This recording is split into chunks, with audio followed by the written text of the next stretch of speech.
लेकरांना सोबत घेऊन शॉपिंग करणं म्हणजे नेक्स्ट लेवलचं एक स्ट्रगलच आहे. तर चला, आज आम्ही निघालो होतो शॉपिंगला आणि सोबत गोडुली पण होती आणि प्रक्षिता सुद्धा होती. आता तिला यायची अगोदर इच्छा नव्हती प्रक्षिताला, पण आम्ही तयार होऊन निघाल्याच्या नंतर तिचं पण म्हणणं होतं की मला पण यायचं.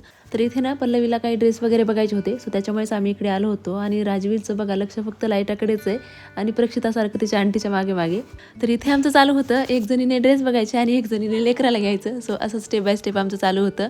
तर इथे काय आम्हाला आवडलं नाही, परत गेलो दुसऱ्या शॉपवरती जिथे राजवीसाठी काही गोष्टी बघायच्या होत्या. पण प्रक्षिताचं इथूनच चालू झालं की घरी चल म्हणून. आणि राजवी पण थोडं थोडं रडत होती. 1-2 तासाच्या वरी जास्त लेकरं थांबत नाहीत, लगेच त्यांना झोप वगैरे येते. मग आम्ही गेलो होतो, थोडंसं कॉफी वगैरे घेतली, पाणीपुरी खाल्ली आणि परत थोडीशी शॉपिंग केली. आणि आता इथून पुढची शॉपिंग इतकी फास्ट केली ना, म्हणजे दोघी पण आता थांबत नव्हते, पेशन्स लेवल त्यांचे संपले होते.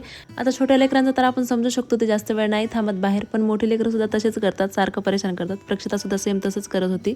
मग तिला शूज वगैरे घेतला, मी थोडं शांत केलं. फायनली लास्टवाल्या दुकानामध्ये ना छान असे ड्रेस भेटले, तिथून घेतले. आणि येत्या वेळेस ना उडदाची डाळ मेथ्या घेतल्या, याचे लाडू बनवायचे आहेत मला. तर आल्या आल्या घरी चहा घेतला आणि असं संपला मग कालचा दिवस. बाय.